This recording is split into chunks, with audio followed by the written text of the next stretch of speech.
الحمد لله نحمده ونستعينه ونستغفره ونؤمن به ونتوكل عليه ونعوذ بالله من شرور أنفسنا ومن سيئات أعمالنا من يهده الله فلا مضل له ومن يضلله فلا هادي له ونشهد أن لا إله إلا الله ونشهد أن حبيبنا شفيعنا مولانا صلى الله عليه وسلم أما بعد فأعوذ بالله من الشيطان الرجيم بسم الله الرحمن الرحيم إن الله وملائكته يصلون على النبي يا أيها الذين آمنوا صلوا عليه وسلموا تسليما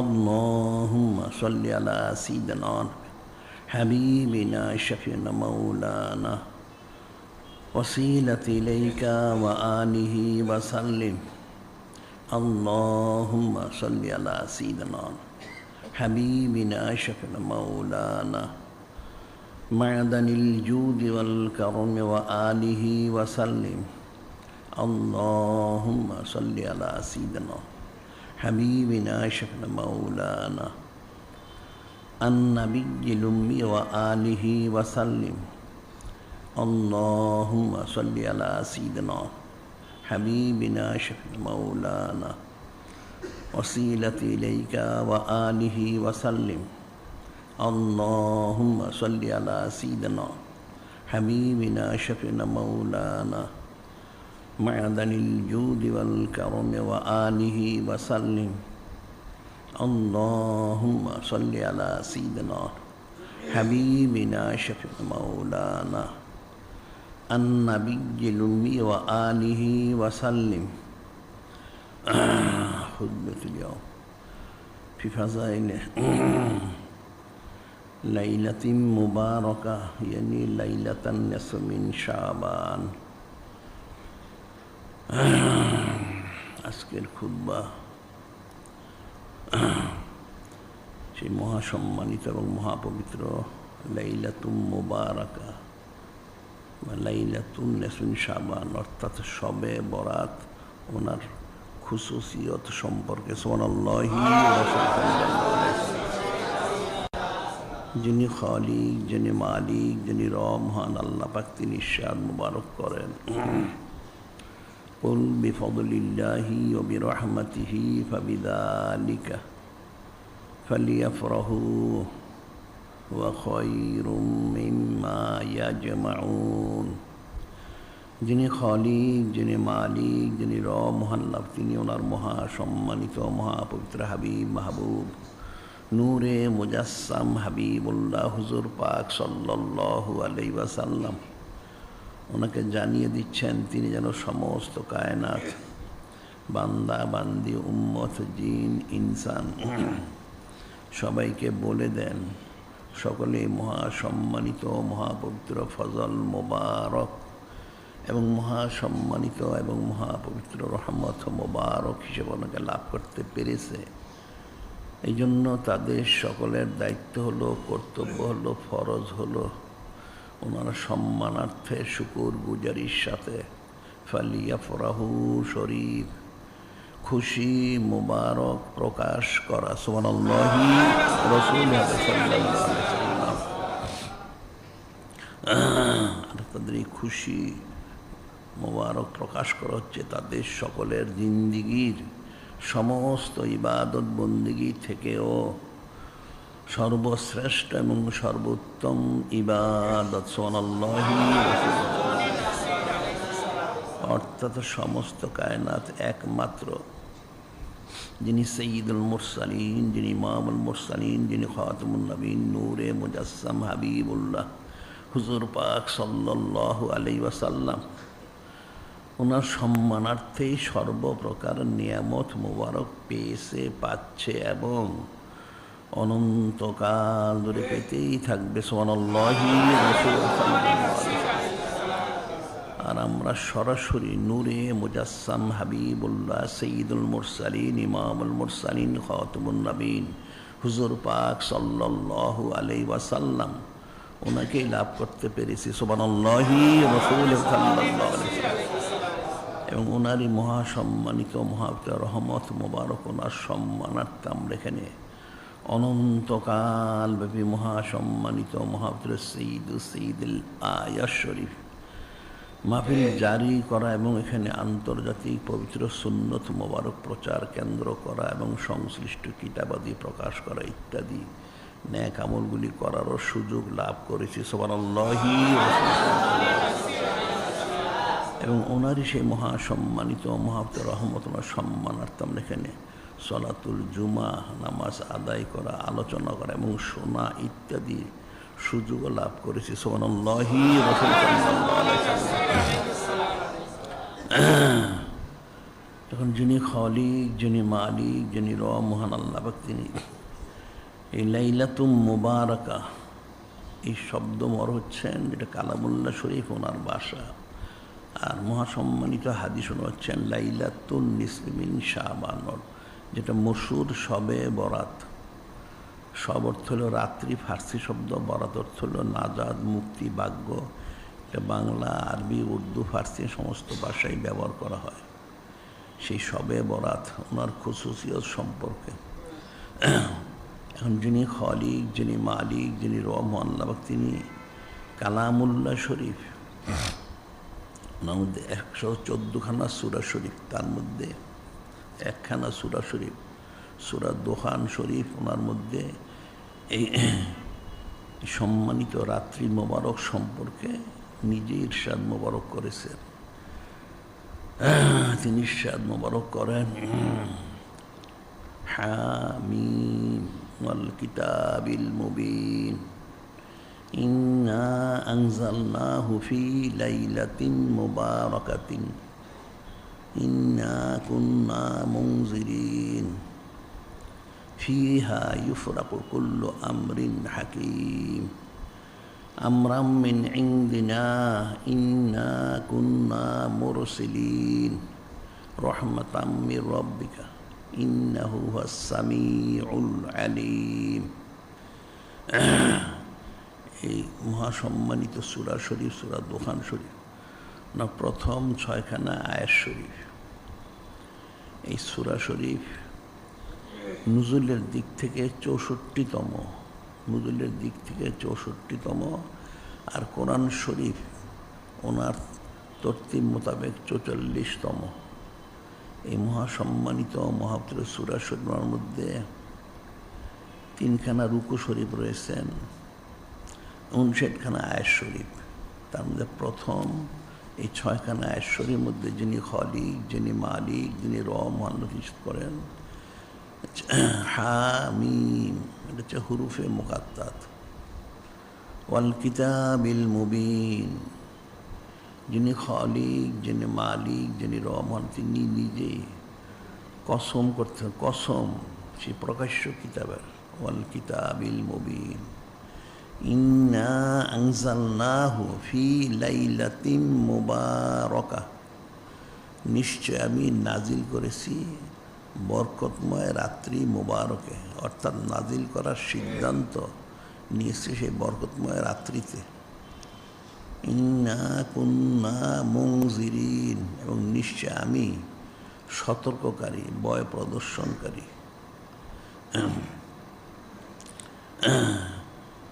ফিহা ইউফরাকু কুল্লু আমরিন হাকিম, ফিহা ইউফরাকু কুল্লু আমরিন হাকিম। এই 4 নম্বর আয়াতে যিনি খালিক, যিনি মালিক, যিনি রহমান, তিনি মূল বিষয়টা ইরশাদ করেন যে এই মহাসম্মানিত মহাপবিত্র রাত্রি মোবারকে সমস্ত প্রজ্ঞাময় বিষয়গুলি এগুলি ফয়সালা করায় সুবহানাল্লাহি আমরাম মিন ইনদিনা যে আমার আদেশ ক্রমে এগুলি হয়ে থাকে সুবহানাল্লাহি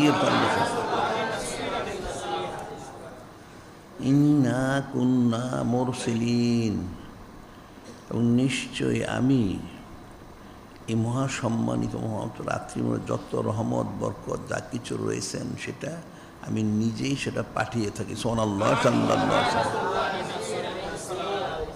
রহমাতাম মির রব্বিকা নিশ্চয় আপনার যিনি রব তাআলা, যিনি খালিক, যিনি মালিক মহান আল্লাহ পাক, ওনার রহমত মোবারক স্বরূপ সুবহানাল্লাহি সাল্লাল্লাহু আলাইহি ইন্নাহু হুয়াস সামিউল আলিম নিশ্চয় যিনি খালিক, যিনি মালিক, যিনি রব আল্লাহ, তিনি সমস্ত বিষয় সর্বশ্রোতা এবং সর্বজ্ঞাত, সবই শোনেন, সবই জানেন। এই 6খানা আয়াতের মধ্যে এই বিষয় স্পষ্ট করা হয়েছে। এখন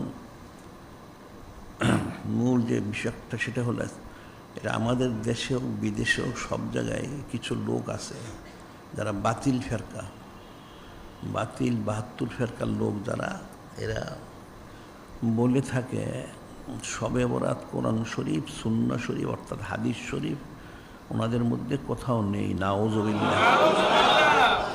আসলে লোকগুলি কঠিন মূর্খ। এই জন্য মূর্খ যে শবে বরাত যে শব্দটা, এটা তো কোনো আরবি শব্দ না, এই সব শব্দটা হচ্ছে ফার্সি। তো কোরআন শরীফ এবং হাদিস হচ্ছেন আরবিতে, তাহলে সেখানে কী রয়েছে সেটা দেখতে হবে। যেমন আমরা নামাজ বলি, রোজা বলি, নামাজ রোজা কোরআন শরীফ হাদিসে কোথাও নাই। যেহেতু সেখানে সলাত আছে, সাওম আছে, সিয়াম আছে, রমাদান শরীফ আছে, আমরা যা বলি সেটা আমাদের এলাকা ভিত্তিক ভাষা। আরেকটা বিষয় হচ্ছে এখানে এই এলাকায় ছিল আগে মাতৃভাষা ফার্সি। ওই যে খ্রিস্টান বেনিয়া, যেগুলি খ্রিস্টানদের মুসলমানদের কতগুলি চাকর ছিল আর্দালি, ওই আর্দালিগুলি যখন এই দেশের ক্ষমতাটা নেওয়ার পরে 1834 থেকে 36 সাল, এর আগে থেকে পরিকল্পনা করেছে, এর মধ্যে একটা মোটামুটি ব্যবস্থা করে 1837 সাল থেকে তারা ফার্সিটা তুলে দেয়। নাউজুবিল্লাহ।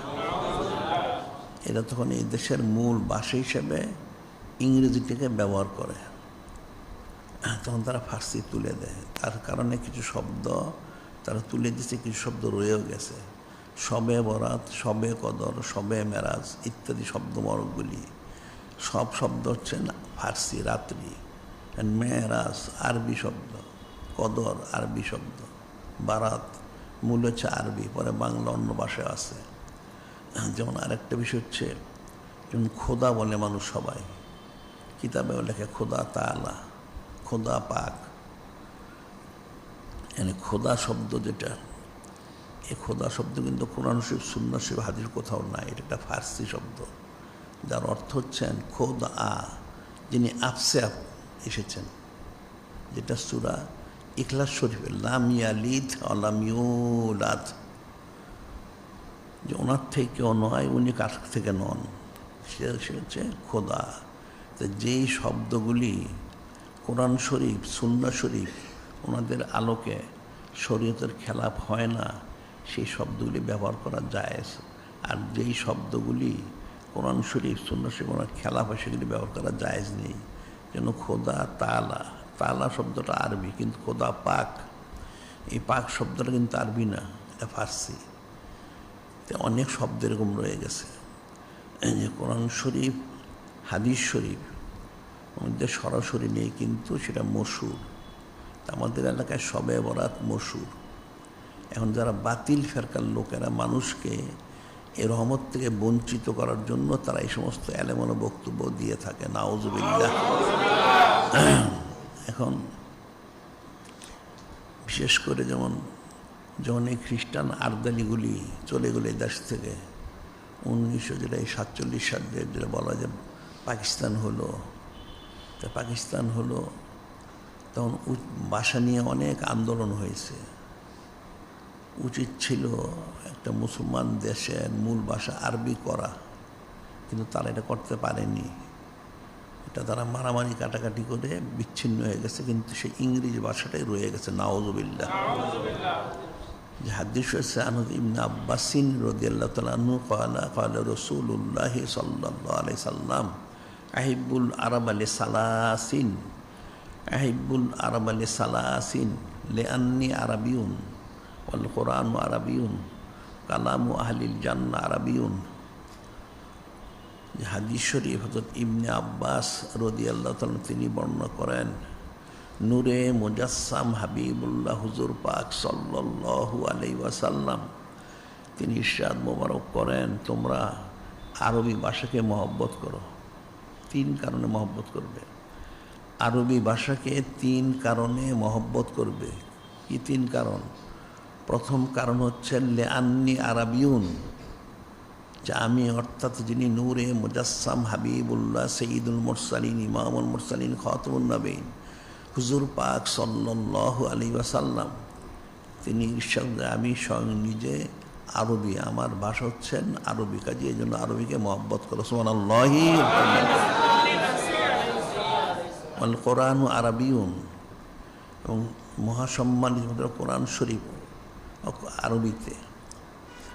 এরপরে কালামু আহলি জান্নাহ আরাবিয়ুন, বেহেশতবাসীদের ভাষা হবে আরবি। শুধু বেহেশতবাসীকে এখানে বলা হচ্ছে, আসলে মৃত্যুর পরে কবরে মানুষ যত কথা বলবে, কবরে, হাসরে, নসরে, মিজানে, পুলসরাতে, জান্নাতে সব আরবিতেই বলবে। দুজগিরও আরবিতেই বলবে, ওখানে অন্য কোনো ভাষা থাকবে না। মৃত্যুর পর থেকে সব আরবি ভাষা, এটা মূল ভাষা, যে এই ভাষাকে মহব্বত করো। আসলে উচিত ছিল মুসলমানদের কর্তৃত্বে যত জায়গা থাকে সেই জায়গাগুলিতে প্রধান ভাষাটা আরবি করা, এরপরে স্থানীয় যে ভাষাটা সেটাকে আঞ্চলিক ভাষা হিসেবে গ্রহণ করা। কিন্তু মুসলমানরা সেটা করতে পারেনি। এরা পাকিস্তান আমলে মারামারি কাটাকাটি করেছে ভাষা নিয়ে। আর পশ্চিম পাকিস্তানে উর্দু থাকে, অসুবিধার কী ছিল? আমাদের এই দেশে বাংলা, কোনো সমস্যা নেই, কিন্তু মূল ভাষাটা উচিত ছিল আরবি। এটা কিন্তু আরবি না করে ইংরেজিটাই, ওই বেনিয়া খ্রিস্টান আরদালির যে ভাষাটা সেটাই রেখেছে। নাউযুবিল্লাহ। যদি মূল ভাষাটা আজকে আরবি হতো, তাহলে আমাদের দেশে সারা পৃথিবীর মুসলমানরা ইচ্ছা এবং অনিচ্ছায় কম বেশি কোরআন শরীফ, হাদিস শরীফ তারা বুঝতে পারতো। সুবহানাল্লাহি ওয়া বিহামদিহি। কাজী শবে বরাত এই শব্দটা যেহেতু আরবি না, সেই জন্য কোরআন শরীফ হাদিস শরীফ নেই। তবে কোরআন শরীফ বলা হচ্ছে লাইলাতুম মুবারাকা, বরকতময় রাত্রি। আর হাদিস হচ্ছে লাইলাতুল নিসফি মিন শাবান, শাবান শরীফ মাসের মধ্যরাত্রি, অর্থাৎ 14 তারিখ দিবাগত রাত্রিকে লাইলাতুল নিসফি মিন শাবান বলা হয়, শবে বরাত বলা হয়। এটা আমার দেশে মশহুর। এখন এই সূরা শরীফ, ওনার মধ্যে যিনি খালিক, যিনি মালিক, রহমান, তিনি ঈশ্বর করেছেন,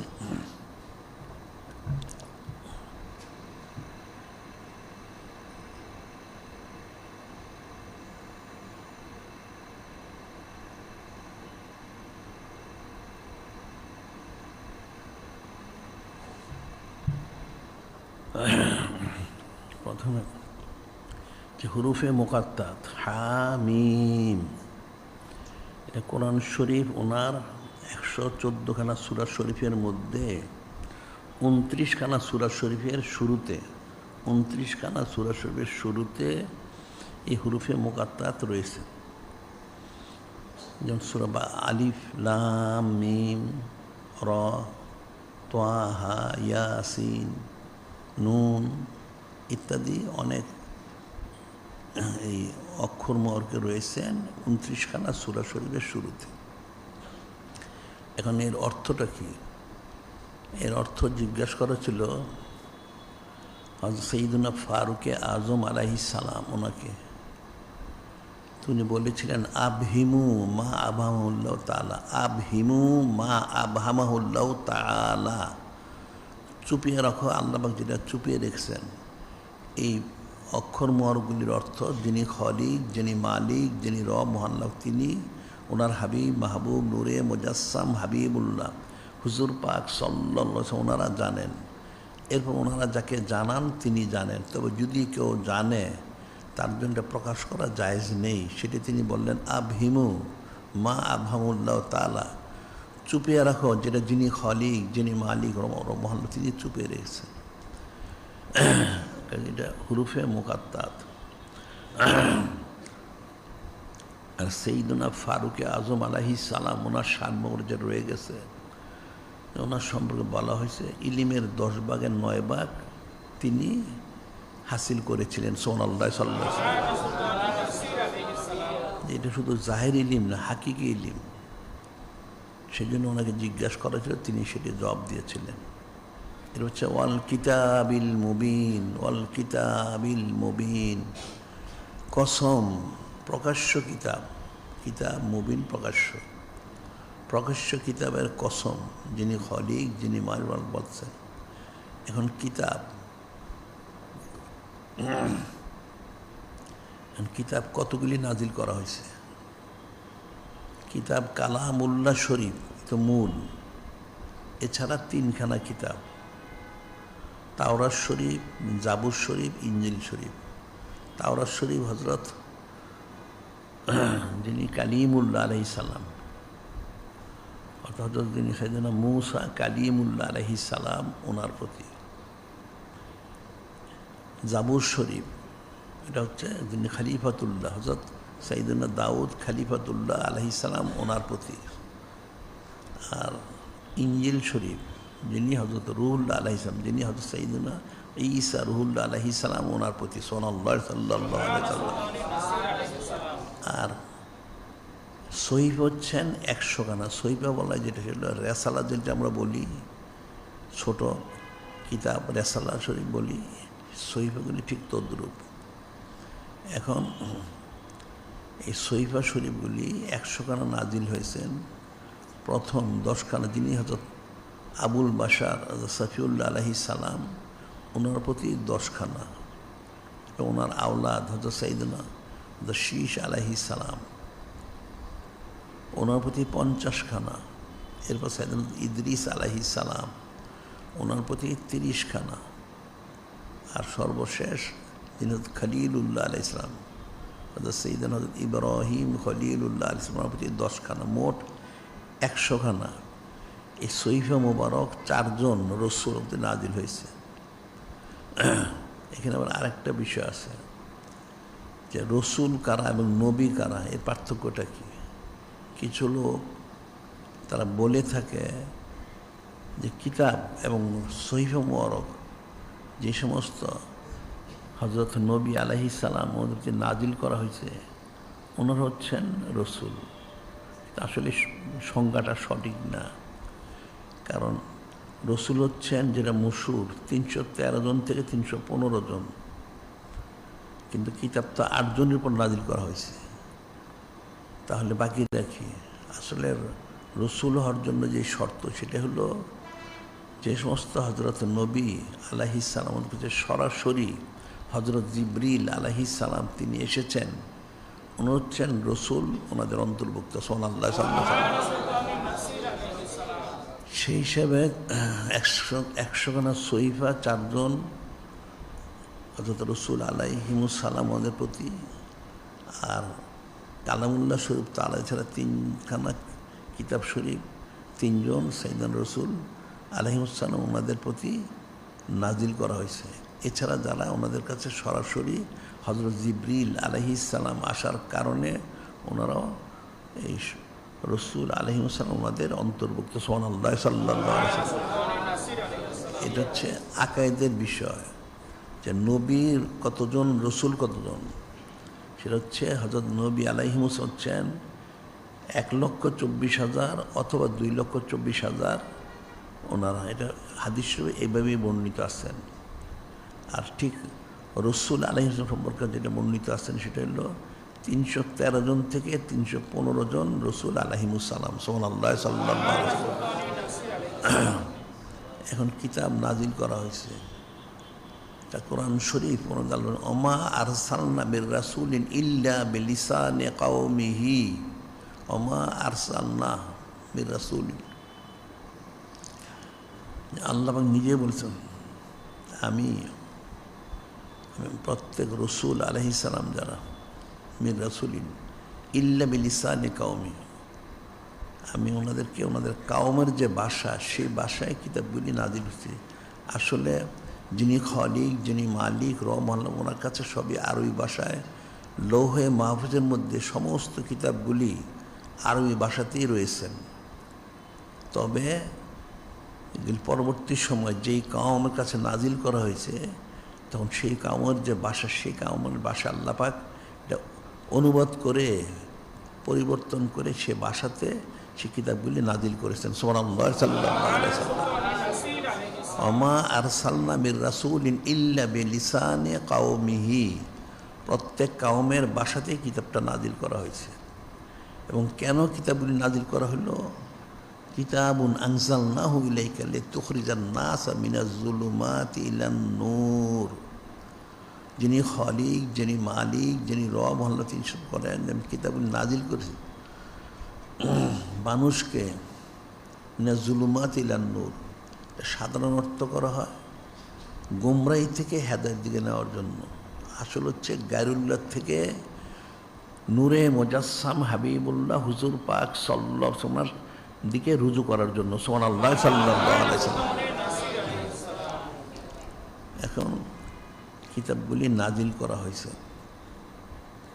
এখন এই কিতাবগুলির মধ্যে যিনি খলিক, যিনি মালিক, রহমান, তিনি নিজে বলেন, বিশেষ করে কালামুল্লাহ শরীফ আমার যে খুসুসিয়ত, যে কুল্লুম ফি কিতাবিম মুবিন, এই কালামুল্লাহ শরীফ মশহুর বর্ণনা ৬৬৬৬ আয়াত শরীফ, এর মধ্যে সমস্ত বিষয়গুলি বর্ণনা করা হয়েছে। সুবহানাল্লাহ, রাসূল সাল্লাল্লাহু আলাইহি ওয়াসাল্লাম কুল্লুম ফি কিতাবিম মুবিন, একটা বিষয় বাদ দেওয়া হয়নি। কারণ মানুষ তো বুঝতে পারে না। বলছেন মা ফাররাতনা ফিল কিতাবি মিন শাইইন, মা ফাররাতনা ফিল কিতাবি মিন শাইইন। আমি কালামুল্লাহ শরীফ ওনার মধ্যে কোনো বিষয় বর্ণনা করতে আমি তরক করিনি, সব করেছি। ওয়ালা রাতবিন ওয়ালা ইয়াবিসিন ইল্লা ফি কিতাবিম মুবিন, শুকনা ভিজা অর্থাৎ যা আছে সমস্ত বিষয় বর্ণনা করেছি। যে কালামুল্লাহ শরীফে সব আছে। এই প্রসঙ্গে একটা ঘটনা আমি বলেছিলাম অনেক দিন আগের কথা,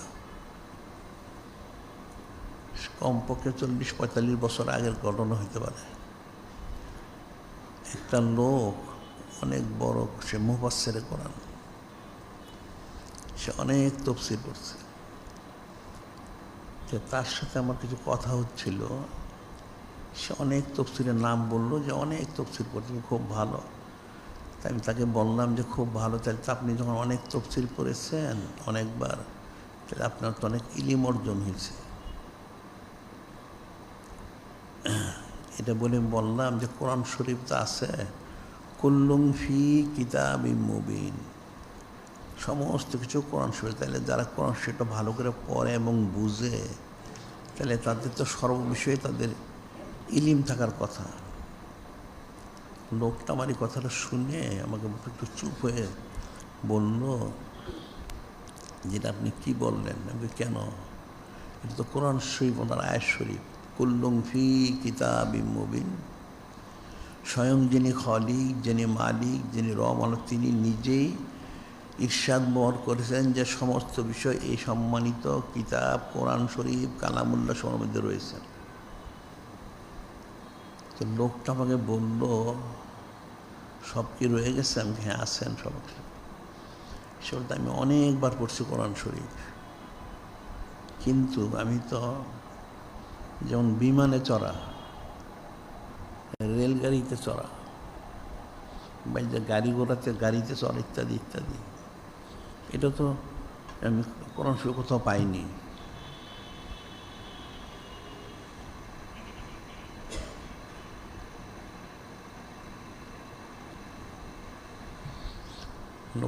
লোকটা বলতেছে সে অনেক 20-30টা তফসির পড়েছে, কোরআন শরীফ অনেকবার পড়েছে।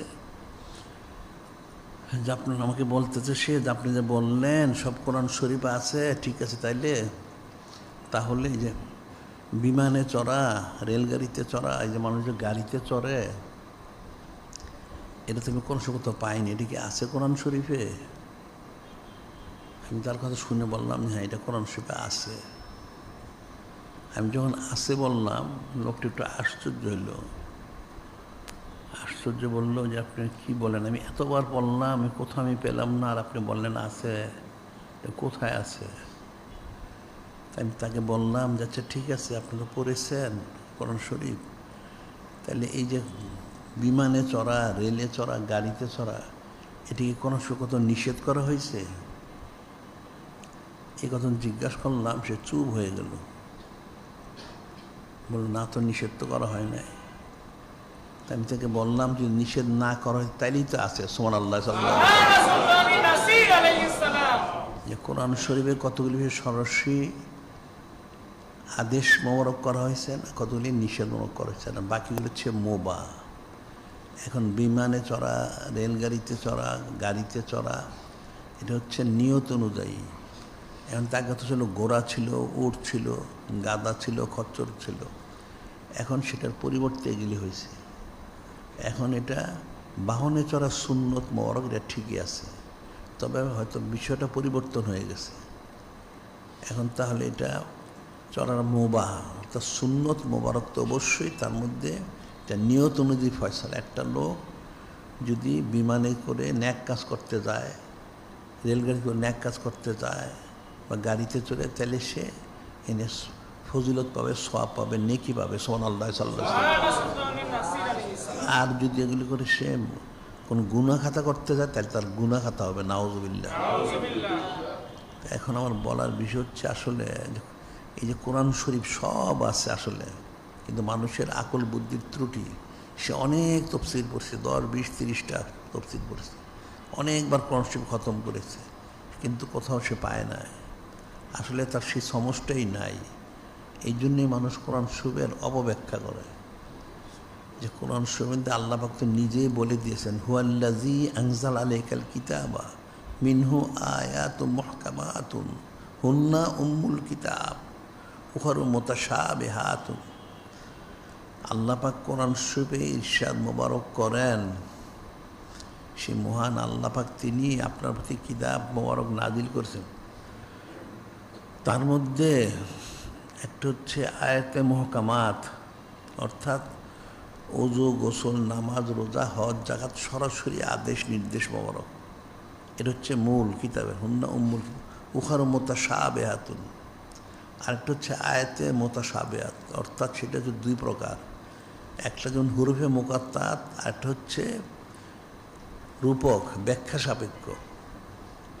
আল্লাহ পাক বলতেছেন ফাআম্মাল্লাযীনা ফী কুলুবিহিম যায়গুন ফাত্তাবিউনা মা তাশাবাহা মিনহু, যিনি খলিক, যিনি মালিক, রব হলতে নিজেই ইরশাদ করেন, ফাআম্মাল্লাযীনা ফী কুলুবিহিম যায়গুন ফায়াত্তাবিউনা মা তাশাবাহা মিনহু ইবতিগাআল ফিতনাতি ইবতিগাআ তাওয়িলিহি ওয়া মা ইয়ালামু তাওয়িলাহু ইল্লাল্লাহ। আল্লাহ পাক তিনি নিজে ইরশাদ করতেছেন, যাদের অন্তরে কুফরি আছে, বক্রতা আছে, গুমরাহি আছে, এরা এই আয়াতে মুতাশাবিহগুলি অনুসরণ করে। কেন? অপব্যাখ্যা করার জন্য, এগুলি অপব্যাখ্যা করার জন্য এবং মানুষকে বিভ্রান্ত করার জন্য এরা এগুলো অনুসরণ করে।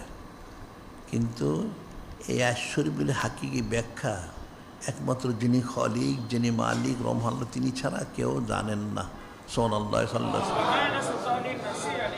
এবং ওনার হাবিব, মাহবুব, নূরে মুজাসসাম হাবিবুল্লাহ হুজুর পাক সাল্লাল্লাহু আলাইহি ওনারা ছাড়া, তবে ওনারা যাদেরকে জানান ওনারা জানবে, ছাড়া কেউ জানবে না।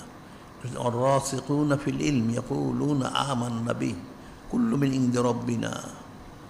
এটা আল্লাহ বলতেন, যারা ইলমে রসিক, গভীর ইলম, ইলমে লাদুন্নি প্রাপ্ত, ওনারা বলেন আল্লাহ ওনার তরফ থেকে আমরা এর প্রতি ঈমান আনলাম। ওমা ইয়াযাক্কারু ইল্লা উলুল আলবাব, একমাত্র যারা উলুল আলবাব অর্থাৎ মিল্লাদুন্না ইলমা, ইলমে লাদুন্নি প্রাপ্ত ওনারা ছাড়া কেউ কোরআন শরীফ থেকে নছিহত করতে পারবে না। কোরআন শরীফ একটা সূক্ষ্ম বিষয়, যার জন্য মানুষ কোরআন শরীফের অপব্যাখ্যা করে থাকে। নাউজুবিল্লাহ। এখন কোরআন শরীফ সব আছে, সেগুলি আল্লাহ পাক পর্যায়ক্রমে ব্যাখ্যা আলো ইরশাদ করেছে। সেটাতে বিষয়গুলি বুঝে নিতে হবে যে কোরআন শরীফ সেটি বলা হচ্ছে ওয়াল কিতাবিল মুবিন, ইন্না আনজালনাহু ফি লাইলাতিন মুবারাকাতিন। এরপর আল্লাহ পাক বলতেছেন, এখানে আবার মানুষ আরেকটা ফিতনাগ্রস্ত হয়েছে। সেটা ফিতনাগ্রস্ত অর্থ হচ্ছে, এখানে অর্থ হচ্ছেন ইন্না আনজালনাহু ফি লাইলাতিন মুবারাকাতিন, নিশ্চয়ই আমি এই কালামুল্লাহ শরীফ সহজ সরল অর্থ হন নাজিল করছি বরকতময় রাত্রি মুবারকে। এখন কোরআন শরীফ রাত্রি বরকত নাজিল করেছেন, ঠিক আছে, এখন কোরআন শরীফ নাজিল করেছেন বরকত রাত্রিতে। আবার কোরআন শরীফ আবার আছে সূরা আল কদর শরীফে, ইন্না আনজালনাহু ফি লাইলাতিল কদর। যিনি খালিক, যিনি মালিক, যিনি রব মহল্লা, তিনি ইরশাদ করেন, নিশ্চয় আমি কোরআন শরীফ নাজিল করছি ইন্না আনজালনাহু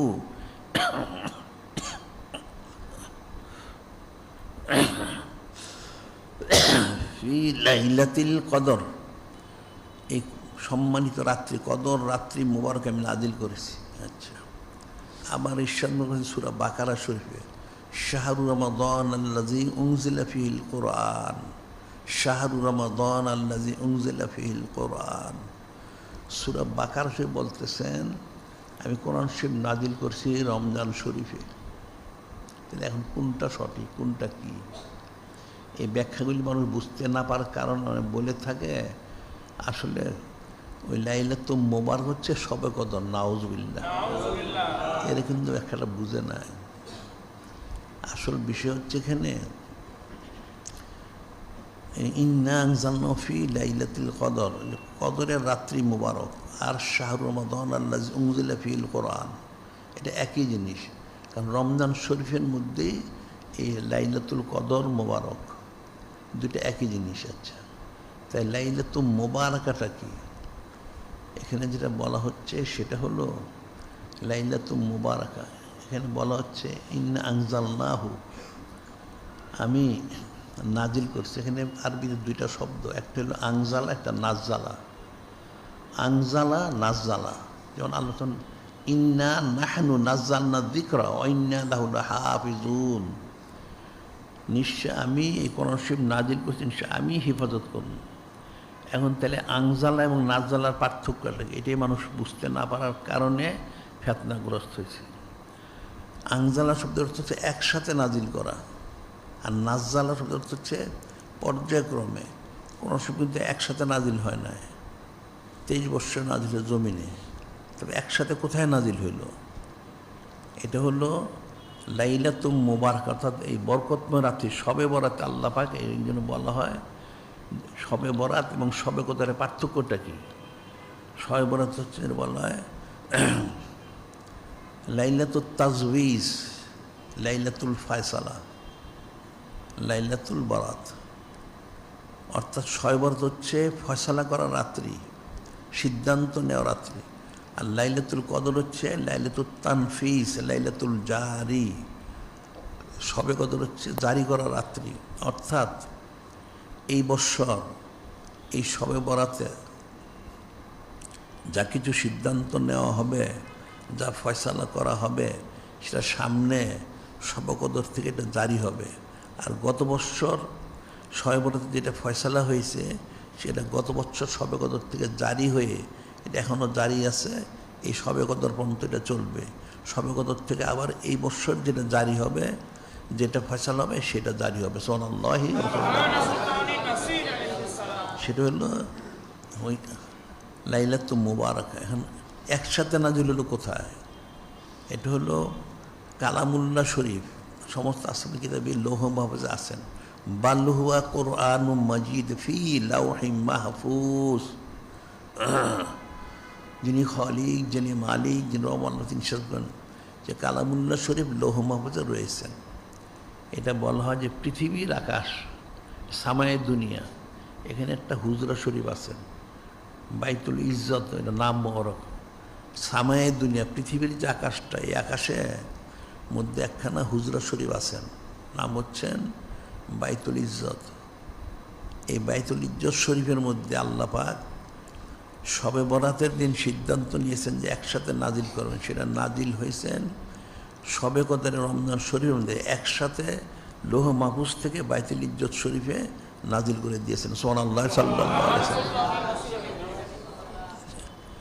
এরপরে কোন কবে নাজিল শুরু হয়, এটা কিন্তু তারা অধিকাংশ তফসিরে তারা এই জিনিসটা তারা বুঝতে পারে না। তারা বলে রমজান শরীফে নাজিল শুরু হয়েছে, না, আসলে কোরআন শরীফ জমিনে যে নাজিল শুরু হয়েছে সেটা হচ্ছে 12ই শরীফ, সৈয়দুল আদাদ শরীফ, সাইদুল শুহুর আদম শরীফ, অর্থাৎ পবিত্র রবিউল আউয়াল শরীফ মাসের 12ই শরীফ, ইসলাম আজিম শরীফ, কোরআন শরীফ নাজিল করা শুরু হয়েছেন, নাজিল হওয়া শুরু হয়েছেন।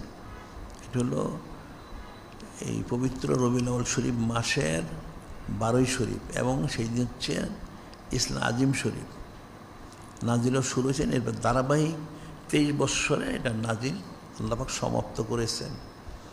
সেটাই বলা হচ্ছে ইন্না নাহানু নাজ্জালনা যিকরা ওয়া ইন্না লাহু লাহাফিজুন, আমি নাজিল করেছি, আমি এটা হেফাজত করব। এটা ধারাবাহিকভাবে বরাত সেই লাইলাতুল মুবারাকাতে সিদ্ধান্ত নেওয়া হয়েছে শবে কদরে রমজান শরীফে একসাথে লৌহ মাহফুজ থেকে বাইতুল ইজ্জত, সামায়ের দুনিয়া, পৃথিবীর আকাশে নাজিল করা হয়েছে। আবার সেখান থেকে সে 12ই শরীফে, সাইদুস শুহুর, অর্থাৎ পবিত্র মাসের 12ই শরীফে, ইসলাম আজিম শরীফে সোমবার, সেদিন থেকে ধারাবাহিক নাজিল হয়েছেন 23 বৎসর ব্যাপী সুবহানাল্লাহি। এটা হলো সেটা, ইন্না আনজালনাহু ফি লাইলাতিল মুবারাকা ইন্না কুন্না মুনজিরিন। যিনি খালিক, যিনি মালিক, নিশ্চয় আমি হচ্ছে সতর্ককারী, তিনি সতর্ককারী, ঠিকই আছে। আবার কোরআন শরীফে বলা হয়েছে ইন্না আরসালনাকা শাহিদাও ওয়া মুবাশশিরাও ওয়া নাযীরা ইয়া আইয়ুহান নাবিয়্যু ইন্না আরসালনাকা শাহিদাও ওয়া মুবাশশিরাও ওয়া নাযীরা। আয়াত শরীফ, একাধিক আয়াত শরীফ। যিনি খালিক, যিনি মালিক, যিনি রব, তিনি ঈশ্বর অনুভব করেন। আমার হাবিব মাহবুব নূরে মুজাসসাম হাবিবুল্লাহ হুজুর পাক সাল্লাল্লাহু আলাইহি ওয়াসাল্লাম, আমি আপনাকে পাঠিয়েছি সাক্ষ্যদাতা, হাজির নাজির, সুসংবাদদাতা এবং সতর্ককারী রূপে, ভয় প্রদর্শনকারী রূপে পাঠিয়েছে।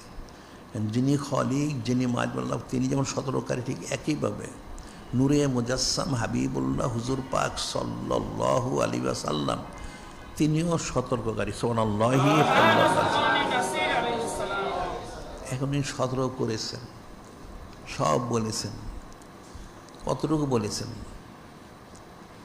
হাদিস শরীফ আছে, হযরত ইমাম আউয়াল ইসলাম ক্বালা রাসূলুল্লাহ সাল্লাল্লাহু আলাইহি ওয়াসাল্লাম কাল্লিমুন নাস আলা কাদরি উকুলিহিম, কাল্লিমুন নাস আলা কাদরি উকুলিহিম, মানুষের সাথে তার আকল অনুযায়ী কথা বলো।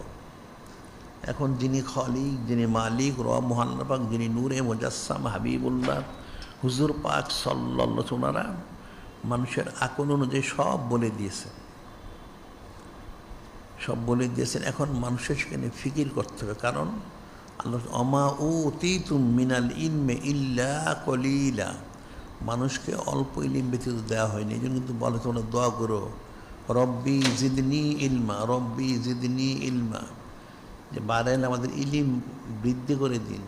অল্প ইলিম দেওয়া হয়েছে, এখন ইলিম যদি বৃদ্ধি হয়, আকল বুদ্ধি বাড়ে, তা আকল বুদ্ধি তার এইভাবে বাড়বে না। জিকির আজকার করলে, বায়াত গ্রহণ করে, সবক নিয়ে জিকির ফিকির করলে, সবত ইখতিয়ার করলে, তখন তার আস্তে আস্তে সমজ বৃদ্ধি হবে, তখন সে বুঝতে পারবে। এখন হাকিকি বয় প্রদর্শনকারী যদিও যিনি খালিক, যিনি মালিক, রহমাল্লাহ, তিনি, তবে তিনি তো সরাসরি আমাদেরকে বর্ণনা করেন নাই। তিনি করেছেন ওনার হাবিব মাহবুব নূরে মুজাসসাম হাবিবুল্লাহ হুজুর পাক সাল্লাল্লাহু আলাইহি ওনার মাধ্যম দিয়ে সোনাল্লাহি। এরপর বলতেছেন ফিহা ইউফরাকু কুল্লু আমরিন হাকিম, ফিহা ইউফরাকু কুল্লু আমরিন হাকিম, যে এই সম্মানিত রাত্রি মোবারকে প্রত্যেকটা প্রজ্ঞাময় বিষয়গুলি, গুরুত্বপূর্ণ বিষয়গুলি আমি ফয়সালা করি। প্রত্যেকটা গুরুত্বপূর্ণ বিষয়গুলি আমি ফয়সালা করি রাত্রি মসজিদে। কি যেমন একটা হাদিস শরীফের মধ্যে বলা হচ্ছে আন উম্মিনা সালেস সিদ্দিক আলাইহিস সালাম আন্নান নবী সাল্লাল্লাহু আলাইহি ওয়াসাল্লাম ক্বালা হাল তাদরিনা মা ফি হাযিল লাইলা, ইয়ানি লাইলাতুন নিসফি শাবান। قالت ما فيها يا رسول الله صلى الله عليه وسلم؟ فقال فيها يكتب كل مولود من بني آدم في هذه السنة، فيها يكتب كل هالك من بني آدم في هذه السنة، فيها ترفع أعمالهم، فيها تنزل أرزاقهم। বলা হচ্ছে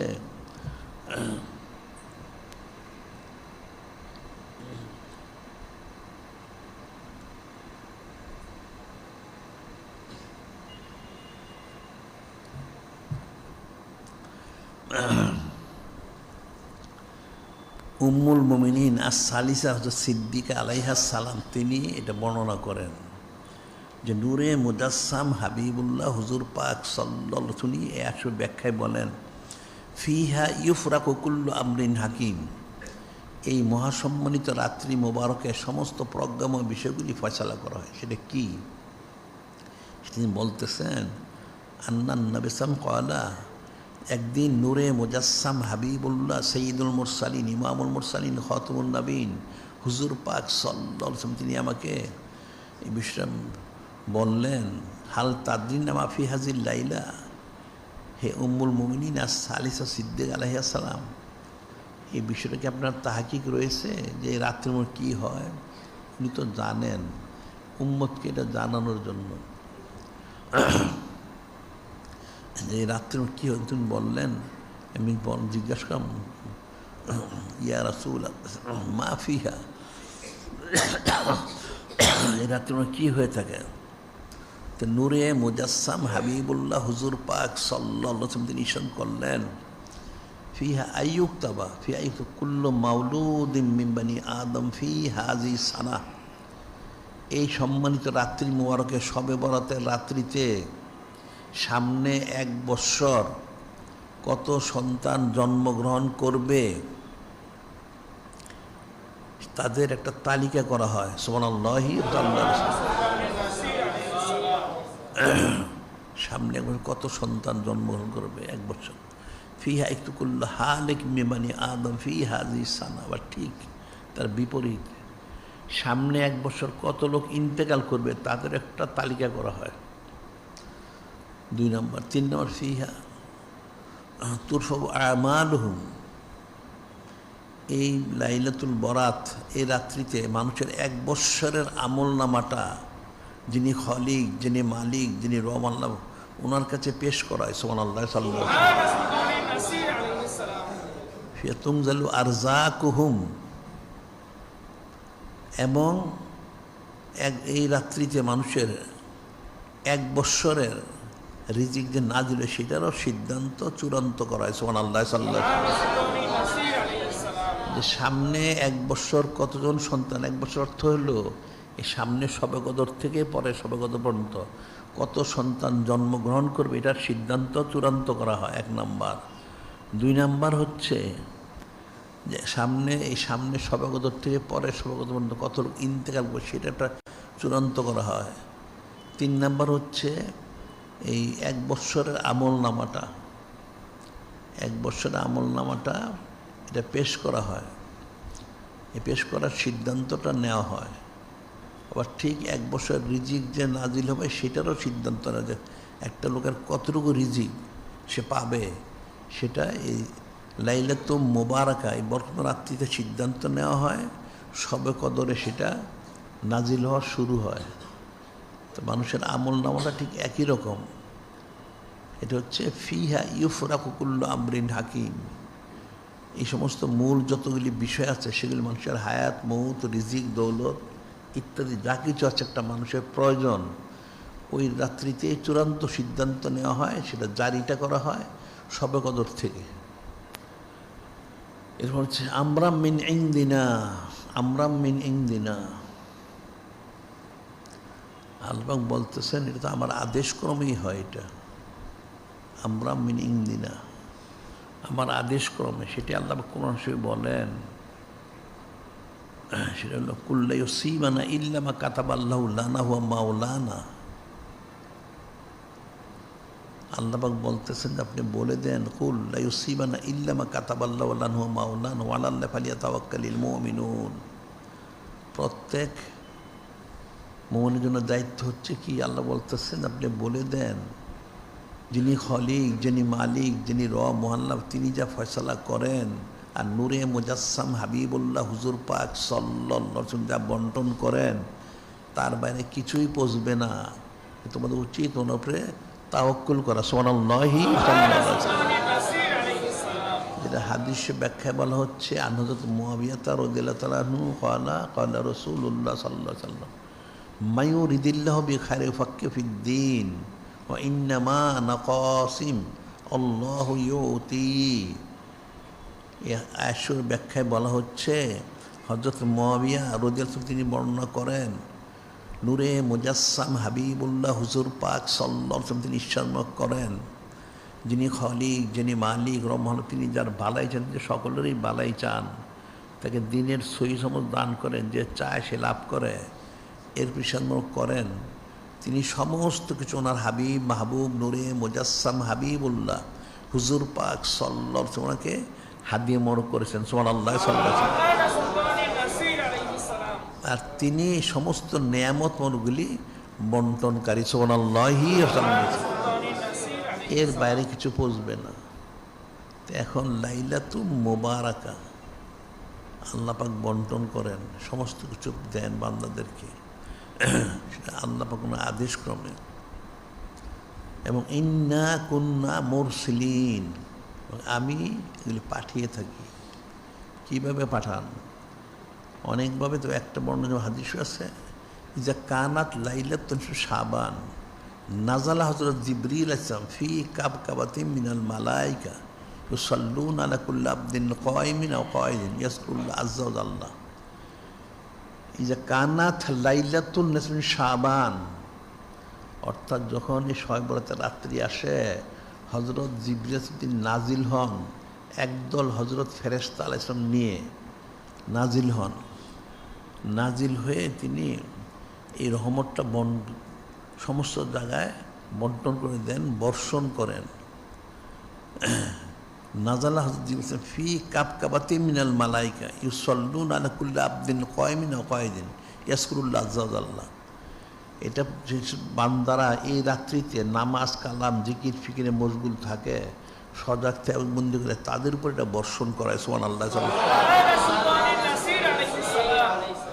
এই জন্য কিতাবে লেখে এই রাত্রিতে সমস্ত প্রাণীগুলি, পশু পাখি, এমনকি পানির তলের মাছগুলি, সমস্ত হিংস্র প্রাণীগুলি ওই রাত্রিতে আকাশের দিকে হা করে থাকে, আকাশে হা করে তাকিয়ে থাকে। কেন?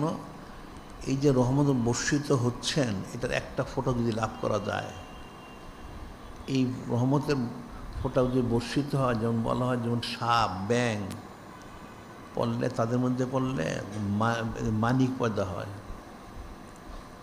ঝিনুকের মধ্যে বলে ঝিনুক হা করে থাকে, ঝিনুক বলে মুক্তা পয়দা হয়। হরিণের মধ্যে বললে মৃগ নাভি পয়দা হয়। মাছের মধ্যে বললে আম্বর পয়দা হয়। গরুর মধ্যে বলে গোচনা পয়দা হয়, এটা একটা আম্বরের মতো। আর মানুষের উপর যদি পড়ে, সে ওলি আল্লাহ হয়ে যায়। সুবহানাল্লাহ। এখন যার উপরেই পড়বে, সে ওই প্রাণী, ওই সম্প্রদায়, সে শ্রেষ্ঠত্ব সে হাসিল করবে। সুবহানাল্লাহ। এখন ওই রাত্রিতে সবাই অপেক্ষমান থাকে। তো মানুষ যে সারা তো সজাগ থাকে, বন্দিগি করে, অবশ্যই ইচ্ছায় অনিচ্ছা সে কিছু হাসিল করবে খালেজভাবে। তো এর মধ্যে কতগুলি লক্ষণ বলা হয়। সে রাত্রিতে একটা লোক এই লাইলাতুল মুবারাক অর্থাৎ শবে বরাতের নেওয়ারটা সে হাসিল করতে পারলো কি না, এটার লক্ষণ আছে। 4টা লক্ষণ বলা কিতাবে। একটা হলো যে সত্যি তার প্রতি যে রহমত বর্ষণ করা হয়, যদি সত্যি হয়, তাহলে 1 নম্বর এটা হইতে পারে সে হঠাৎ করে সে একা একাই হেসে উঠবে, একা একা হাসবে, অথবা একা একা সে জোরে হাসবে, অথবা জোরে সে কাঁদবে, কেঁদে উঠবে, অথবা আপসেপ তার চোখ দিয়ে দরদর করে পানি প্রবাহিত হবে, অথবা চতুর্থ তার অন্তরটা কেউ দেখবেন, অন্তরে অনেক প্রশান্ত হবে, এতমিনান হয়ে যাবে। এই 4টার একটা লক্ষণ যদি জাহির হয় তাহলে বোঝা যাবে যে সে এই শবে বরাত ওনার যে খুশুসিয়ত নেয়ামতটা একটা হিস্সা সে লাভ করলো। সুবহানাল্লাহ। এই জন্য এই রাত্রি মোবারকে খালিজভাবে সারাত্র সজাগ থেকে অববন্দি করতে হয়, তাহলে অবশ্যই সে লাভ করবে, যেন সে অর্গমা হিসেবে সময় না কাটিয়ে দেয় গাফলতির সাথে। অনেকে অর্গমা করে ঠিকই, কিন্তু দেখা যাচ্ছে সে সজাগ থাকে, কিন্তু সজাগ থেকে সে গাফলতির সাথে সময় কাটায়। নাউজুবিল্লাহ। নানান এলোমেলো কথা বলে, এদিক সেদিক ঘোরাঘুরি করে, সে সময় নষ্ট। কিন্তু নিয়ম হচ্ছে ওই সময় সারা রাত্র সজাগ থেকে নামাজ, কালাম, জিকির, ফিকির, দিনই তালিম তালকিনের মধ্যে মশগুল থাকে। তাহলে ইচ্ছা এবং অনিচ্ছায় সে একটা অংশ লাভ করবেই। সুবহানাল্লাহ। সাল্লাল্লাহু আলাইহি ওয়াসাল্লাম। সেটা বলা হচ্ছে যিনি খলিক, যিনি মালিক, তিনি আমরা ইন্না কুন্না মুরসিলিন, তিনি পাঠান। রহমত মির রব্বিকা, আল্লাহ বলতেছেন রহমত মির রব্বিকা, আপনার যিনি রব ওনার রহমত মোবারক। এখন তাহলে রহমত মোবারকটা আবার কি? এখানে হাদিস শরীফে আছে আনহযরত আবি হুরায়রা রাদিয়াল্লাহু তাআলা আনহু ক্বালা ক্বালা রাসূলুল্লাহ সাল্লাল্লাহু আলাইহি ওয়াসাল্লাম ইন্নাল্লাহ খালাকার রহমতি ইমা খালাকা মিয়াতা রহমাতিন ফামসা ইনদাহু তিসআতা ওয়া তিসিনা রহমাতান। আল্লাহ পাক বলতেছে, হাদিসে বলা হচ্ছে, হযরত আবু হুরায়রা বলতেছেন ইন্নাল্লাহ খালাকার রহমতি ইমা খালাকা মিয়াতা রহমাতিন ফামসা কিন্তু তিসিনা রহমাত ওয়ারসালা ফি খালকি কুল্লি রহমত ওয়াহিদা। এটা বাসা দিয়ে বোঝানোর জন্য যিনি খলিক, যিনি মালিক, মহল্লা, তিনি রহমত সৃষ্টি করলেন, পুরোটার মালিক তো তিনি নিজেই। তবে বান্দাদেরকে বোঝানোর জন্য বললেন রহমত সৃষ্টি করে সেই 100 ভাগের 99 ভাগ, 100 ভাগের 99 ভাগ যিনি খলিক, যিনি মালিক, রহমত, এই রহমত ওনার কাছে রেখে উনি রহমানুর রহিম। আবার ওই 1 ভাগকে আবার 100 ভাগ করলেন, যে 1 ভাগ রেখে দিলেন সে 1 ভাগকে আবার 100 ভাগ করলেন। 100 ভাগ করে তার মধ্যে থেকে আবার 99 ভাগ দিলেন নূরে মুজাসসাম হাবিবুল্লাহ হুজুর পাক সাল্লাল্লাহু আলাইহি ওয়াসাল্লাম ওনাকে। ওমা আরসালনাকা ইল্লা রাহমাতাল লিল আলামিন, তিনি সমস্ত রহমত মোবারক স্বরূপ। সুবহানাল্লাহ। সাল্লাল্লাহু আলাইহি ওয়াসাল্লাম। তাহলে এরপর রইল কতটুকু? 10,000 ভাগের 1 ভাগ, বাকি থাকলো 10,000 ভাগের 1 ভাগ। এই 10,000 ভাগের 1 ভাগ রহমত মোবারককে যিনি খলিক, যিনি মালিক আল্লাহ, তিনি সমস্ত কায়নাত, জিন, ইনসান, ফেরেশতা, পশু পাখি, কীট পতঙ্গ, তরু লতা, গাছপালা, যত প্রাণী পশু পাখি যা আছে সকলের মধ্যে সেটা এই 10,000 1 ভাগ বন্টন করে দিলেন। সুবহানাল্লাহ। তাহলে কে কতটুকু রহমত পেল? তাহলে কে কতটুকু রহমত সে পেল, সে তাহলে আমাদের কতটুকু মহব্বত, এটা আমরা উদাহরণস্বরূপ বলা হয়। আমাদের দেশে তো মুরগি মানুষ অনেকে পালে আবার দেখে মুরগি। মুরগির যখন বাচ্চা হয় মুরগি 10টা 20টা কম বেশি হয়। মুরগি কিন্তু সবসময় তার দুইটা পাখা দিয়ে এগুলিকে হেফাজত করে যতদিন মতো বড় না হয়, যাতে কাক বা চিলে ছো মেরে নিতে না পারে। যে ছো মেরে নিতে আসে উল্টা মুরগি কিন্তু ওটাকে উল্টা আঘাত করে, সে কিন্তু তার জানের পরোয়া করে না। একটা মুরগি তার বাচ্চার জন্য সে তার জানের পরোয়া ছেড়ে সে তার যেই চিল হোক কাক হোক বন্য কিছু যদি তার বাচ্চাকে নিতে আসে সেটাকে সে উল্টা আঘাত করে তাড়ায় দেয়।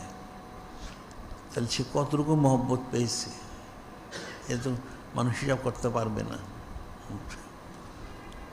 এক কাতরা মহব্বত, তাহলে মানুষ কতটুকু মহব্বত পেল সেটা তো ফিকিরের বিষয়।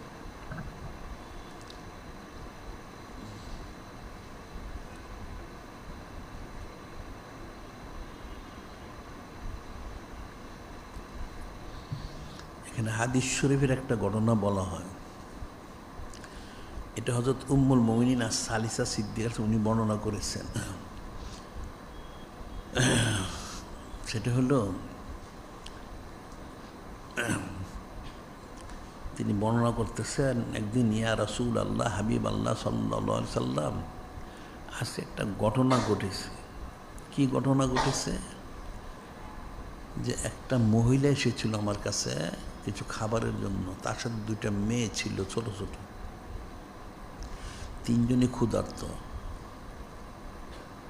তাই আমি তাদের তিনজনকে 3টা খেজুর দিলাম, এই বড় বড় খেজুর। আরব দেশে অনেক বড় খেজুর পাওয়া যায়, একটা খেজুর খেলে একজনের পেট ভরে যায়। তার সাথে মেয়ে 2টা ছোট বাচ্চা, একটা খেজুর খাওয়াই কষ্ট, তারপর দেওয়া হয়েছে। তারা ক্ষুধার্ত।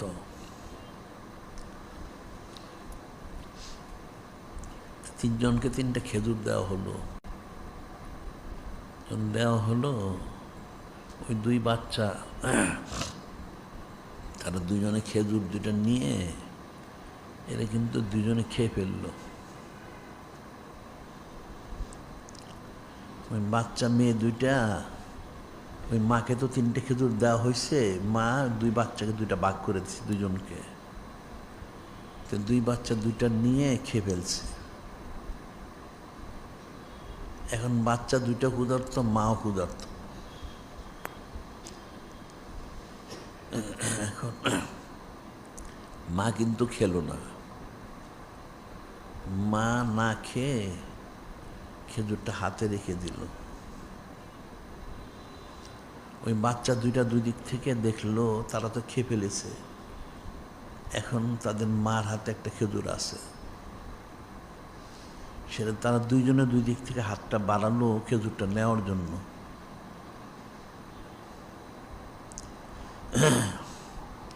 ওই 2 সন্তান মা, সেও কিন্তু ক্ষুধার্ত, সে কিন্তু এটা খেলো না। সে কী করলো, ওই খেজুরটাকে 2 ভাগ করে ওই 2 মেয়েকে আবার দিয়ে দিল। মেয়ে 2টা খেয়ে ফেললো, মাটা কিন্তু ক্ষুধার্তই থাকলো।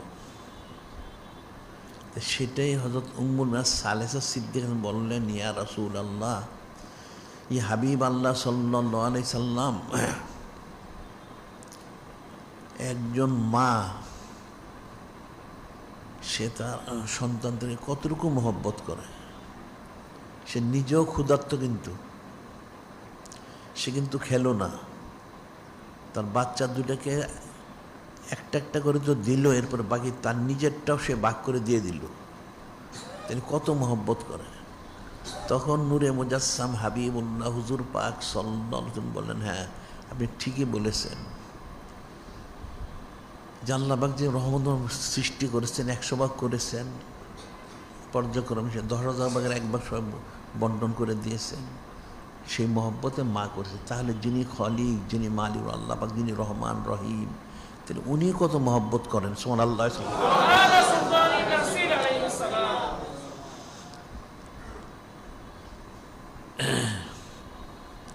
এখানে ফিকির। তাহলে নূরে মুজাসসাম হাবিবুল্লাহ হুজুর পাক সাল্লাল্লাহু আলাইহি ওয়াসাল্লাম তিনি কত মহব্বত করেন। সুবহানাল্লাহ।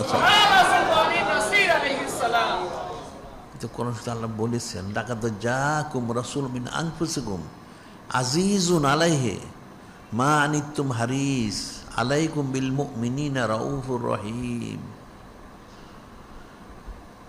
যে এমন মহাসম্মানিত মুহাম্মদ রাসূল সাল্লাল্লাহু আলাইহি ওয়াসাল্লাম তার সঙ্গে এনেছেন, লাকাদ জাআকুম রাসূলুম মিন আনফুসিকুম আজিজুন আলাইহি মা আনিতুম, তোমাদের যেটা কষ্ট সেটা ওনার অসহনীয়,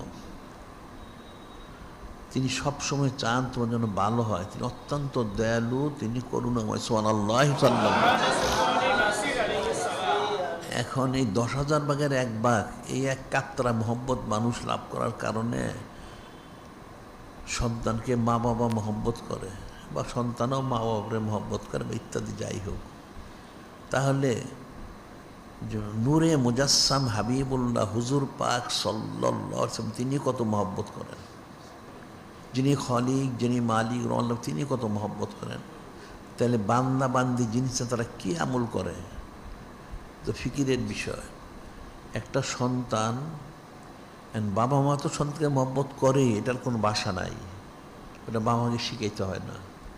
কিন্তু সন্তান যদি দিনদার পরে করে, তারাও কিন্তু মা বাবাকে অনেক মহব্বত করে, তার জান প্রাণ দেশে মহব্বত করে, সে অনেক মহব্বত। ঠিক আছে, তাহলে এই বান্দা, এই সন্তান বা বাবা মা, তাদের কতটুকু দায়িত্ব কর্তব্য যে নূরে মুজাসসাম হাবিবুল্লাহ হুজুর পাক সাল্লাল্লাহু আলাইহি ওয়াসাল্লাম ওনাকে মহব্বত করা, যে কতটুকু মহব্বত করতে হবে এটা ফিকির করতে হবে।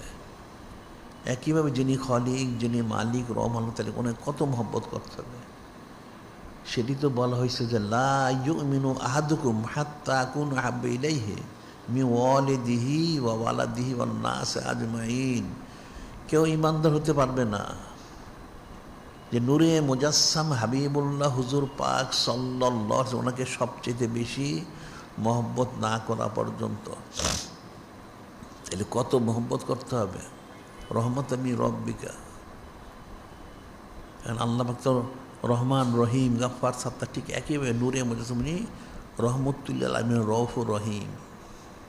তো অনেক ফিকিরের বিষয়, তো মানুষ তো ফিকির করে না। মানুষের প্রতি দেখে, একটা বাবা তার সন্তানকে মহব্বত করে, বা একটা মানুষকে মহব্বত করে, অথবা সন্তানরা বাবা মাকে মহব্বত করে, ঠিক আছে, অনেক মহব্বত করে, সারা জীবন যা কামাই করে বাবা মা সন্তানের জন্য সব রেখে যায়। আবার সন্তান যতটুক পারে কামাই করে, সে বাবা মার খেদমত করার চেষ্টা করে, ঠিক আছে। কিন্তু যিনি মালিক নূরে মুজাসসাম হাবিবুল্লাহ হুজুর পাক সাল্লাল্লাহু আলাইহি ওয়াসাল্লাম, তাহলে ওনার জন্য কি করলো এটা একটু ফিকির করবা। একটা বাবা মা সন্তানের জন্য অনেক সারা জীবন কামাই করে রেখে যায় সম্পদগুলি, যে বাবা তোমার জন্য রেখে গেলাম।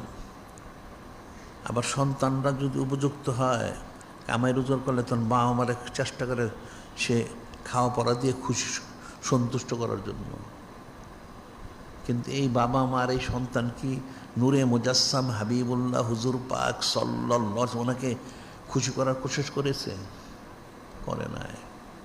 তাহলে ফয়সালা কি হবে?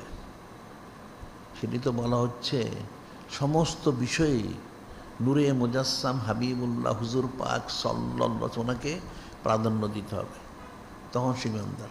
এটা কুদ্দুতি ফয়সালা। যেমন আরেকটা ওকে বলা হয়, সেটা হলো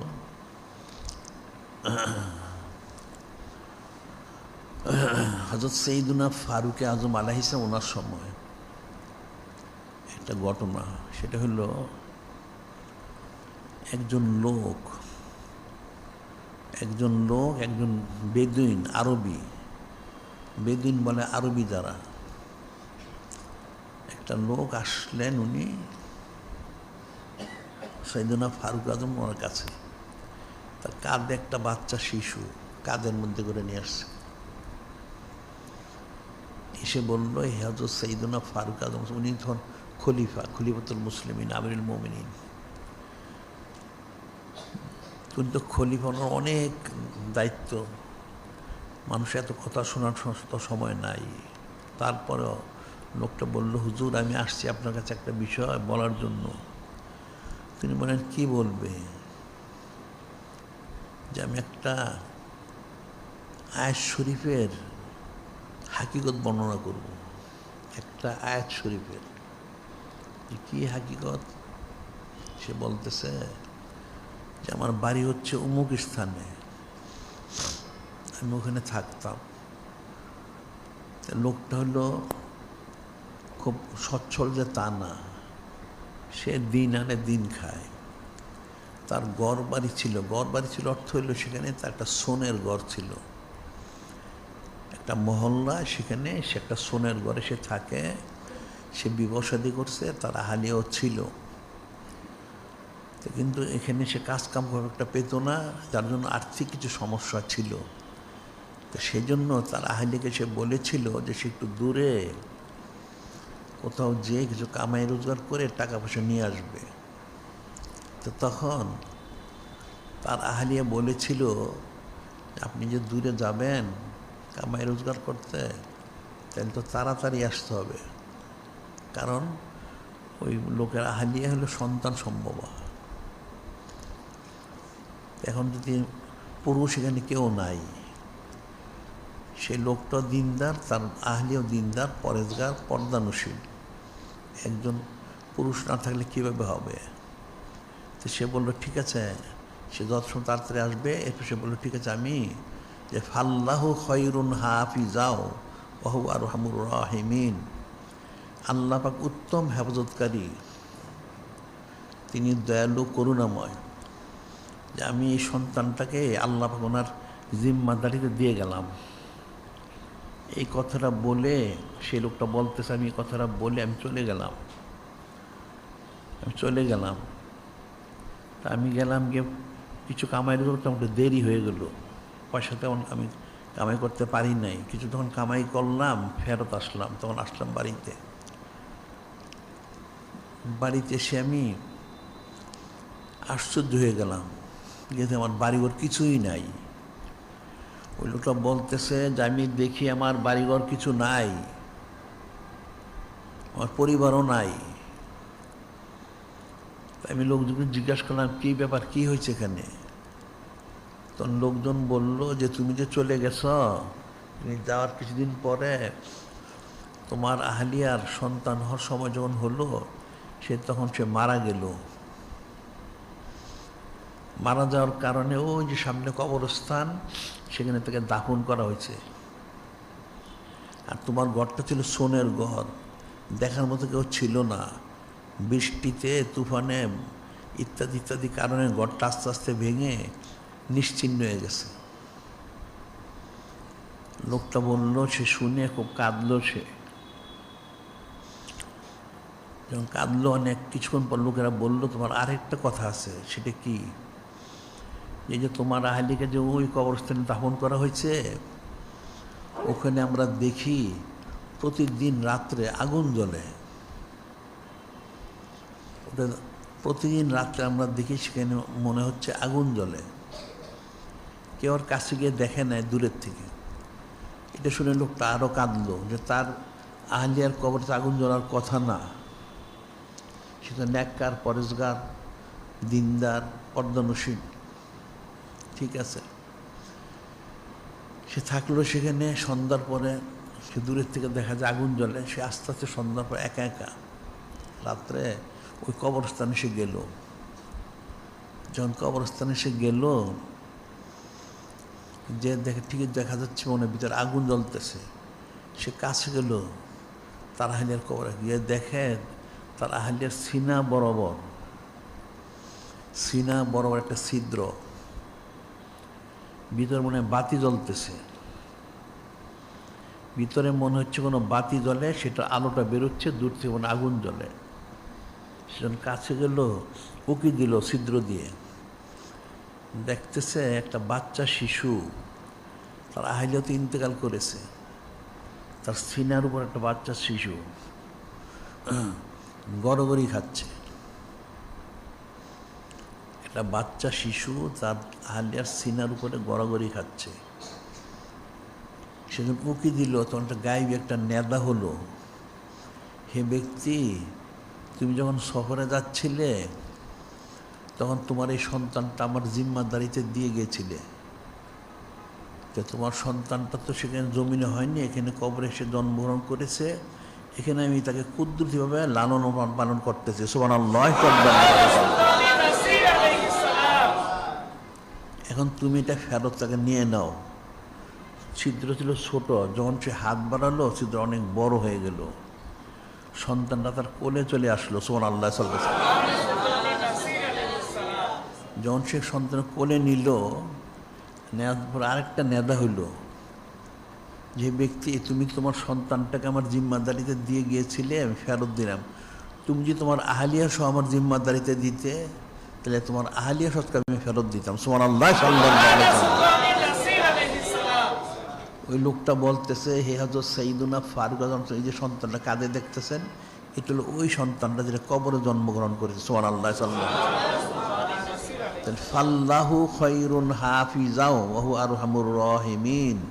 আল্লাহ আমাকে দয়ালু, কতটুকু হেফাজত করি, কতটুকু দয়ালু। ঠিক একইভাবে নূরে মুজাসসাম হাবিবুল্লাহ হুজুর পাক সাল্লাল্লাহু আলাইহি, তিনিও দয়ালু। রাসূল ইসলাম খায়রুন হাফিজাও ওয়া রাহমাতুল লিল আলামিন। এখন আল্লাহ ওনার রহমত জিম্মাদারিতে দিয়ে গেছে, সে কিন্তু ফেরত পেল।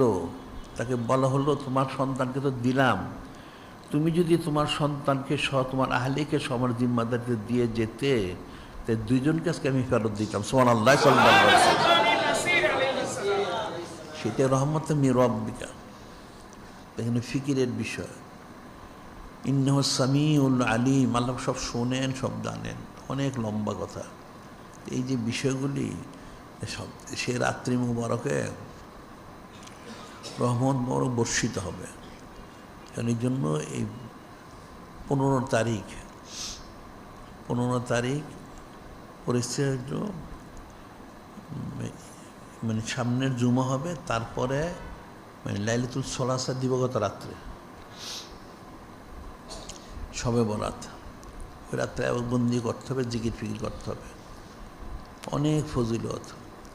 কিছু লোক কিন্তু আমাদের দেশে আছে, আমাদের সারা দুনিয়াতে আছে, যে সমস্ত লোকগুলি ফাসেক ফুজ্জারগুলি আর কতগুলি ওলামায়ে সু, এরা বলে থাকে সারা বছর নামাজ নেই, কালাম নেই, জিকির নেই, ফিকির নেই, শুধু শবে বরাতে বন্দি করলে কি চলবে? হ্যাঁ, ঠিক আছে, চলবে না, ঠিকই আছে, সারা বছরই করা উচিত। তবে যদি কেউ না করে থাকে, জন্য শবে বরাতটাকে তার অবহেলায় কাটানো উচিত না। সেজন্য শবে বরাতে যে ওই দিন রাত্রিতে সেজন্য ইস্তেগফার করে, আল্লাহ পাক হয়তো কবুল করবেন, করার পর হয়তো তাকে আবার সারা জীবনই নেককার হিসেবে তাকে থাকার ব্যবস্থা করে দিবেন। সুবহানাল্লাহ। আল্লাহ পাকের রহমত তো মানুষ বুঝতে পারবেন না। রহমতে খোদা বাহানা মি জুয়াদ। আল্লাহ পাকের রহমতটা একটা উসিলা তালাশ করে। রহমতে খোদা বাহা নামি জুয়াদ। আল্লাহ পাক ওনার রহমতটা কার কত গাড়ি বাড়ি, কত সম্পদ, সেটা আল্লাহ পাক দেখেন না। আল্লাহ পাক দেখেন একটা উসিলা পেলেই ক্ষমা করে দেন, কিন্তু মানুষ সেটা বুঝে না। এই জন্য ওই রাত্রিতে খাস করে ইস্তেগফার তওবা করতে হবে, জিকির ফিকির করতে হবে, এবং বেশি বেশি তাকে দোয়া করতে হবে। লাইলাতুদ দোয়া জিয়ারাত, দোয়া রাত্র, জিয়ারতের রাত্র বেশি দোয়া করতে হবে, যাতে সে আল্লাহ পাক এবং ওনার হাবিব মাহবুব নূরে মুজাসসাম হাবিবুল্লাহ হুজুর পাক সাল্লাল্লাহু ওনাদের মকবুল বান্দা, মকবুল উম্মত হিসেবে যেন সে গ্রহণীয় হয়, সেজন্য বেশি ইস্তেগফার তওবা করতে হবে। এটা মনে রাখতে হবে। বিষয়গুলো কিন্তু খুব কঠিন এবং সূক্ষ্ম বিষয়। কারণ এই যে আল্লাহ পাক লোকটাকে ফেরত দিলেন সন্তানটা, এটা তো স্বাভাবিক না, এটা অস্বাভাবিক ব্যাপার। এরকম সবগুলি বিষয় এরকমই। এখন মানুষের জন্য, জিনিসের জন্য সব কঠিন, কিন্তু যিনি খলিক, যিনি মালিক, যিনি রহমান, যিনি নূরে মুজাসসাম হাবিবুল্লাহ হুজুর পাক সাল্লাল্লাহু আলাইহি ওনাদের কাছে কিন্তু কোনো কঠিন না, সব সহজ। খালি নিয়তটা খালেস করুক। নিয়তুল মুমিনি খায়রুম মিন আমালিহি, মুমিনের নিয়তটা তার আমল থেকে উত্তম, এটা মনে রাখতে হবে। কারণ সে রাত্রে খালেস বন্দি করতে হবে। এখন সামনে আরেকটা জুমা আমরা পাবো, সে জুমার দিন আমরা আলোচনা করবো, আরও বিস্তারিত আলোচনা করব ওই রাত্রে আমলগুলির ফজিলত কতটুকু, মান্দা কতটুকু ক্ষমা করেন আল্লাহ বান্দাদের কত ক্ষমা করেন। ওনার হাবিব মাহবুব নূরে মুজাসসাম হাবিবুল্লাহ হুজুর পাক আলোচনার সম্মানার্থে সেগুলো আমরা আলোচনা করব সামনে। কাজে এখন প্রত্যেকের দায়িত্ব হবে প্রস্তুতি গ্রহণ করা। এখন প্রস্তুতি সে তো গ্রহণ করতে পারবে না, এই জন্য বায়াত গ্রহণ করে সবক নিয়ে জিকির ফিকির করতে হবে এবং সোবত ইখতিয়ার করতে হবে। তখন তার পক্ষে সহজভাবে সম্ভব হবে, অন্যতে কিন্তু কোনো দিন সম্ভব হবে না। দেখা যাবে গাফলতির সাথে তার সময়টা পার হয়ে গেছে। নাউযুবিল্লাহ, এটা মনে রাখতে হবে। যিনি খালিক, যিনি মালিক, আল্লাহ যেন আমাদের হাকিকিভাবে এই লাইলাতুল মুবারাকা পালন করার জন্য তৌফিক দান করেন।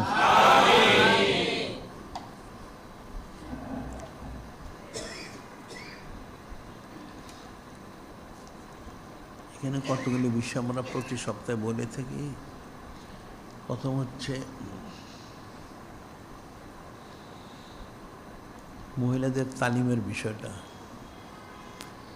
পুরুষের যেমন তালিমটা ফরজ, মহিলাদের তালিমটাও ফরজ, এটা মনে রাখতে হবে। এটা তো অবশ্যই সাথে সাথে প্রত্যেকের পারিবারিক তালিমের ব্যবস্থা করতে হবে, যেটা আমরা প্রতি সপ্তাহে বলে থাকি, রাত্রেও বলি। আর আমাদের এখানে বাদ মাগরিব থেকে অনন্তকালের জন্য প্রতিদিন এখানে মাহফিল অনুষ্ঠিত হয়। আচ্ছা, আর যেটা আমি বললাম, প্রত্যেকেরই তো সৌবতে প্রতিদিনই আসা উচিত যাদের পক্ষে সম্ভব। আর আসতে না পারলে সেজন্য সিরাতুল মুস্তাকিম সংযোগ নিয়ে শোনে। এবং প্রত্যেকের যাদের সন্তান আছে, ছেলে আছে, নাতি নাতকর নিয়ে আসতে হবে। আর মেয়ে থাকলে মেয়েদের তালিম আনতে হবে। আবার মেয়েকে বিবাহ দিয়ে থেকে তার আহালকেও নিয়ে আসতে হবে। একা একা খালি তুমি ভেজতে হবে আর সবাই তুমি জাহান্নামী হবে, সেটা তো হবে না। সবাইকে নিয়ে আসতে হবে। আল্লাহ বলেছেন, ও আনফুসাকুম আহলিকুম নারা, নিজেকে বাঁচাও, নিজের পরিবারকে বাঁচাও, এটা মনে রাখতে হবে। হচ্ছে দৈনিক আল ইসলাম শুরু আমরা প্রতিদিন বেরোচ্ছে 12 পৃষ্ঠার মধ্যে 6 পৃষ্ঠা থাকে দিনই বিষয়, গুরুত্বপূর্ণ বিষয়, এটা মনে থাকে যাবে। আর আমাদের কিতাবাদি এবং রেসাল সব মিলিয়ে 600-র বেশি বের হয়েছে। এগুলি থেকে নুসরত করতে হবে। তাছাড়া আলাদা একটা নুসরত উম্মুল উমাম আলাইহিস সালামের কিতাব হচ্ছে, সেটা সংগ্রহ করতে হবে তালিমের জন্য। আর এখন নতুন একটা রেসাল সব বের হয়েছে, সেটা হলো আঙ্গুলের ছাপ সম্পর্কে। আঙ্গুলের ছাপ, যেটা তারা বলে ফিঙ্গার প্রিন্ট।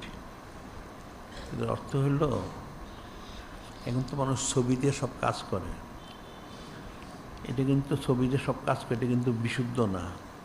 একটা মানুষের ছবি পরিবর্তন করা যায়, একজনের ছবিটা আরেকজনের শরীরের মধ্যে ব্যবহার করা যায়।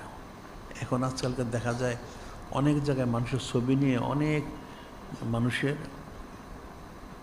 এলেমনে অনেক কিছু প্রকাশ করে। নাউযুবিল্লাহ, দেখা যায় অনেকের ইজ্জত সম্মান নষ্ট হয়ে যায়। এই ছবি দিয়ে কিন্তু সব ফয়সালা হয় না। এটা একটা প্রতারণা কাফেরদের, মুসলমানরা বুঝতে পারে না। আসল হচ্ছে আঙ্গুলের ছাপটা। এই আঙ্গুলের ছাপটা এমন একটা বিষয়, পৃথিবীতে যত লক্ষ কোটি মানুষই আসুক না কেন, কারো আঙ্গুলের ছাপ আরেকজনের কখনো মিলবে না। এবং এটাই ছাপটা কতদিন, সে মারা গেলে কবরে যাওয়ার পরেও তার সম্পূর্ণ তার মাটিতে মিশে যাওয়ার পূর্বন্ত যে আঙ্গুরগুলি থাকে, তখনও ছাপটা ঠিকই থাকে। সুবহানাল্লাহ। একটা বাচ্চা শিশু থাকাকালীন যেরকম ছাপটা, ঠিক বৃদ্ধ গেলে তার ছাপটা ওইরকমই থাকবে। একজনের ছাপ আরেকজনের সাথে কখনই মিলে না। দুজন যমজ যদি হয় তারও মিলে না, কিন্তু যমজ মানুষ হইলে ছেলে মেয়ের চেহারা কাছাকাছি মিলে যায়। অনেক রকম আছে। আর মানুষের তো সবসময় চেহারা একরকম থাকে না। শিশুকালে একরকম, বয়স হলে দাড়ি হইলে আবার আরেক রকম, আবার অনেক বয়স হয়ে গেলে বৃদ্ধ হলে আবার আরেক রকম। কিন্তু আঙ্গুলের ছাপ কিন্তু সবসময় একরকমই থাকে। ওটা আমাদের একটা কিতাব বের করছি আমরা। এটা তো আমরা অনেকবার বলেছিলাম। এখন তো এই সমস্ত যারা কথিত সরকার যেগুলি আছে, এগুলি সব দুনিয়াদার আর গোমরা। এটাকে বলা হচ্ছে, তোমরা ছবিটা বাদ দিয়ে আঙ্গুলের ছাপটা নেও।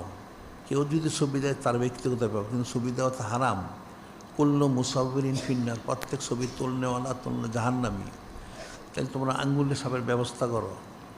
এটা পুরুষের জন্য যেমন, মেয়েদের তো আরও বেশি, কারণ একটা মেয়ে ছবি তুললে শুধু ছবির গুণা, তার বেপরদারও গুণা হয়। এই জন্য আঙ্গুলের ছাপটা দিলে আর কোনো সমস্যা থাকবে না। এই জন্য এই কিতাবটা তোমার সংগ্রহ এটা পড়বে, অনেক গুরুত্বপূর্ণ বিষয় আছে। আর বাদ জুমা প্রতিবাদী জুলুস, আজকেও জুলুস হবে, তোমরা জুলুসে অংশগ্রহণ করবে। আজ বাদ মাগরিব হচ্ছে সাইয়েদনা হযরত উম্মে রবি আলাইহিস সালাম, ওনার নিজমতুল আজিম শরীফ দিবস। উম্মুল মুমিনিন রবি আলাইহিস সালাম আর হযরত ইমামে আজম আবু হানিফা রাহমাতুল্লাহ ওনার বেলাতে সাধারণ প্রকাশের দিবস 4টা শাবান। সে বলে আজকে মাহফিল আছে। আর আগামীকাল বাদ মাগরিব অর্থাৎ 5ই শাবান শরীফে 2টা বিষয়, একটা হচ্ছে ইমামুল সালিস মিন আহলে বাইতুর রাসূলুল্লাহ, উনি এবং ইমামুর রবি মিন আহলে বাইতুর রাসূলুল্লাহ, অর্থাৎ ওনাদের বেলাতে শানমার প্রকাশ দিবস। ইমামুল সালিস এবং ইমাম রবি, ওনাদের বেলাতে শানমার প্রকাশ দিবস হচ্ছে 5ই শাবান শরীফ। আর মিলাদুল ইসলাম শরীফের মাহফিল সাপ্তাহিক মজলিস ঠিক মতোই হবে। আচ্ছা, আর আমাদের সিরাতুল মুস্তাকিম আছে, সেখানে সবাই সংযুক্ত হবে। বাজারের যে সমস্ত অসামাজিক যোগাযোগ মাধ্যম নিয়ে কুফরি শরিকি সম্বলিত, এখানে তো শরিক হয়েও না, ডাকিলেও না। আর আমাদের কোটি কোটি মসজিদ, মাদ্রাসা বা ইত্যাদির জন্য বাইতুল মাল করা হয়েছে, এখানে সবাই শরিক থাকবে। আবার ইমান রক্ষার তহবিল করে, সেখানেও শরিক থাকবে। তা তোমার সৎকা জারিয়া, মারা গেলে থাকবে। আর সামনে তো রমজান শরীফ আসতেছে, এখন জাকাত, ফেতরা, ওসর এগুলি সংগ্রহ করে আমাদের এখানে মাদ্রাসার লিল্লা বোর্ডিং এখানে জমা দিবে। হচ্ছে আর আমাদের এখানে আমরা আন্তর্জাতিক শূন্যগড় প্রচার কেন্দ্র করেছি। এখানে আমরা একদিকে হচ্ছে অনন্তকালব্যাপী সৈয়দুল আয়াস শরীফ মাহফিল জারি করেছে 1 নম্বর, আর 2 নম্বর হলো আন্তর্জাতিক পবিত্র সুন্নত মোবারক প্রচার কেন্দ্র করা হয়েছে। কিন্তু মানুষ কোনোটাই বুঝে না। অর্থ হলো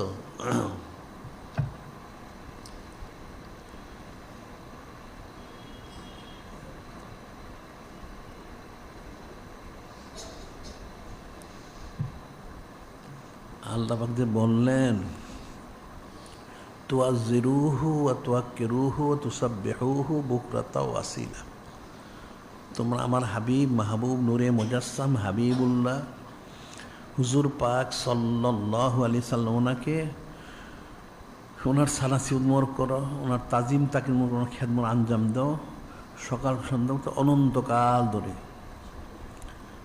স্বয়ং যিনি খলিক, যিনি মালিক রহমাল্লাহ, তিনি কিন্তু অনন্তকাল ধরে করে যাচ্ছেন। ইন্নাল্লাহা ওয়া মালাইকাতাহু ইউসাল্লুনা আলান নবী সাল্লাল্লাহু আলাইহি ওয়াসাল্লাম, স্বয়ং যিনি খলিক, যিনি মালিক রহমাল্লাহ, তিনি নিজে এবং সমস্ত ফেরেশতারা সালাত পেশ করে যাচ্ছেন অনন্তকাল ধরে। ইমানদারদেরকেও বলছেন, ইয়া আইয়ুহাল্লাযিনা আমানু সাল্লু আলাইহি সাল্লিমু তাসলিমা, সাল্লাল্লাহু আলাইহি ওয়াসাল্লাম, তোমরাও সালাত এবং সালাম পেশ করো। সেই জন্য আমরা অনন্তকাল এখানে জারি করেছি।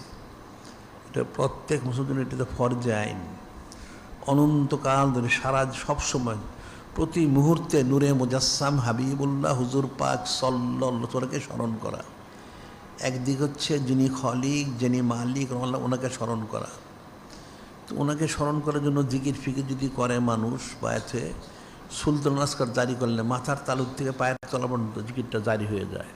তো জারি হয়ে গেলে সবসময় স্মরণটা হয়ে গেলে আল্লাহ ওনার স্মরণ হল। তাহলে নূরে মুজাসসাম হাবিবুল্লাহ হুজুর পাক, ওনার স্মরণটা গেল কোথায়? আল্লাহ ওনার স্মরণ তো হইল, এখন শরীরের জিকিরটা জারি হয়ে গেল সুলতান আসকার। তাইলে নূরে মুজাসসাম হাবিবুল্লাহ হুজুর পাক সাল্লাল্লাহু আলাইহি ওয়াসাল্লাম, ওনার স্মরণটা কোথায় গেল? তো ওনার স্মরণের জন্য যেমন আমরা অনন্তকাল জারি করছি, ঠিক একেবারে সুন্নত মোবারক প্রচার কেন্দ্র করেছি। তুমি প্রতি মুহূর্তে তোমার খেয়াল রাখতে হবে যে তুমি যে আমলগুলি করো, তাহলে নূরে মুজাসসাম হাবিবুল্লাহ হুজুর পাক সাল্লাল্লাহু ওনাকে কি প্রাধান্য দেওয়া হচ্ছে, অর্থাৎ ওনাকে অনুসরণ করে করা হচ্ছে। লাকাদ কানা লাকুম ফি রাসূলিল্লাহি উসওয়াতুন হাসানা, সমস্ত সৃষ্টির জন্য একমাত্র অনুসরণ হচ্ছেন নূরে মুজাসসাম হাবিবুল্লাহ হুজুর পাক সাল্লাল্লাহু আলাইহি ওয়াসাল্লাম তিনি। তাহলে একটা মানুষ সব সময় তার সজাগে হোক, ঘুমে হোক, চলাচলে হোক, ওঠা বসা, চাল চলন, খাওয়া দাওয়া, উজু গোসল ইস্তেঞ্জা, চাকরি বাকরি, ব্যবসা বাণিজ্য, খ্যাত খামার, সব জায়গায় সর্বক্ষেত্রে এই সুন্নত মোবারকে প্রাধান্য দিতে হবে। সাল্লাল্লাহু আলাইহি ওয়াসাল্লাম এই সুন্নত মোবারকে প্রাধান্য দিলেই তাহলে সবসময় স্মরণটা হয়ে গেল সুবহানাল্লাহ। একদিকে যিনি খলিক, যিনি মালিক রহমান, ওনাকে যেমন স্মরণ করতে হবে সবসময়, আরেকদিকে ঠিক নূরে মুজাসসাম হাবিবুল্লাহ হুজুর পাক সাল্লাল্লাহু ওনাকেও স্মরণ করতে হবে সুবহানাল্লাহ। তাইলে তোমার কালেমা শরীফটা পুরা হবে। কালেমা কিন্তু অর্ধেক না। কেউ যদি শুধু লা ইলাহা ইল্লাল্লাহ পাঠ করে কোনোদিন ইমানদার হবে না, বাকিটুকু পাঠ করতে হবে, পুরোটা পাঠ করতে হবে। তো পুরোটা পাঠ করতে হলে তুমি শুধু আল্লাহ পাককে স্মরণ করলা, তাহলে তোমার ইমান তো পূর্ণ হলো না। তোমাকে নূরে মুজাসসাম হাবিবুল্লাহ হুজুর পাক সাল্লাল্লাহু আলাইহি ওয়াসাল্লাম ওনাকেও স্মরণ করতে হবে। তো ওনাকে স্মরণ করবে কী করে? ওনাকে ইত্তেবা করার মাধ্যম দিয়ে। ওটি আল্লাহ বলছেন ফাত্তাবিউনি ইউহিব্বুকুমুল্লাহ, তোমরা আমার হাবিব মাহবুব নূরে মুজাসসাম হাবিবুল্লাহ হুজুর পাক সাল্লাল্লাহু আলাইহি ওয়াসাল্লামকে ইত্তেবা করো, তাহলে আমি তোমাদেরকে মহব্বত করবো, গুনাহগাতা মাফ করবো, আমি দয়ালু হবো সুবহানাল্লাহ সাল্লাল্লাহু আলাইহি ওয়াসাল্লাম। এই যেটা মনে রাখতে হবে তোমাদের সবার জন্য, এটা কিন্তু ফরজে আইন মনে রাখবা। কালেমা শরীফে হাকিকতটা হলো একদিকে হচ্ছে আল্লাহ পাক ওনাকে দায়মি স্মরণ করা, ঠিক আরেকভাবে হচ্ছে নূরে মুজাসসাম হাবিবুল্লাহ হুজুর পাক সাল্লাল্লাহু আলাইহি ওনাকে দায়মি স্মরণ করা। তো দুইজনের দায়মি স্মরণের মধ্যে একটা হলো জিকিরটা জারি করে দিলে হয়ে গেল, আরেকটা হলো সুন্নত মরটা জারি করতে হবে। এই জন্য আমরা এখানে আন্তর্জাতিক সুন্নত প্রচার কেন্দ্র করেছি। তাহলে তোমার দায়মি দুইটাই স্মরণ হয়ে গেল, তুমি হাকিকি বান্দা, হাকিকি উম্মত হইতে পারলে সুবহানাল্লাহ সাল্লাল্লাহু আলাইহি ওয়াসাল্লাম। এটা মনে রাখতে হবে। আর এগুলির জন্য আমাদের কিতাবাদি যে আমরা প্রকাশ করেছি, কিতাবগুলি সব পড়বে। ইলিম ছাড়া তো গেলে বুঝবে না, ইলিম ছাড়া এটা কোনো দিন বোঝা যাবে না। এই জন্য ইলিম অর্জন করতে হবে, এটা মনে থাকে যেন। আর যতগুলি আদেশ করা হয়, নিষেধ করে, সেগুলি শুনতে হবে, সেগুলি পালন করতে হবে। তখন তোমার পক্ষে আল্লাহ এবং আল্লাহ হওয়াটা সহজ এবং সম্ভব হবে। চক্ষু অনন্তকাল খোলা থাকবে না, একসময় বন্ধ হয়ে যাবে। এই যে বন্ধ হওয়ার আগেই নিজেকে ইসলাহ করে নিতে হবে। এই যে মনে রাখতে প্রত্যেকে তোমাদের যার যার জিকির ফিকির ওজিফা যা দেওয়া হচ্ছে ঠিক মতো করবে, আর আমলগুলি সব করবে সুন্নত মোবারক অনুযায়ী, এটা মনে থাকার জন্য। আর সামনে লাইলাতুল বরাত আসতেছে, এই জন্য প্রস্তুতি গ্রহণ করো ইস্তেগফার তওবা করার জন্য। এই রাত্রিতে সমস্ত কিছুর কুদরতি ফয়সালা হবে, যাতে প্রত্যেকের জন্য যেন যেটা উত্তম ফয়সালা সেটা যেন হয়, সেজন্য কোশিশ করতে হবে। যিনি খলিক, যিনি মালিক, আল্লাহ যেন আমাদের সেই তৌফিক দান করেন। এখন যারা কবলাল জুমা 4 রাকাত নামাজ আদায় করতে পারেননি, তারা সেটা আদায় করে নিন। ওয়া আখিরু দাওয়ানা আনিল হামদুলিল্লাহি রাব্বিল আলামিন।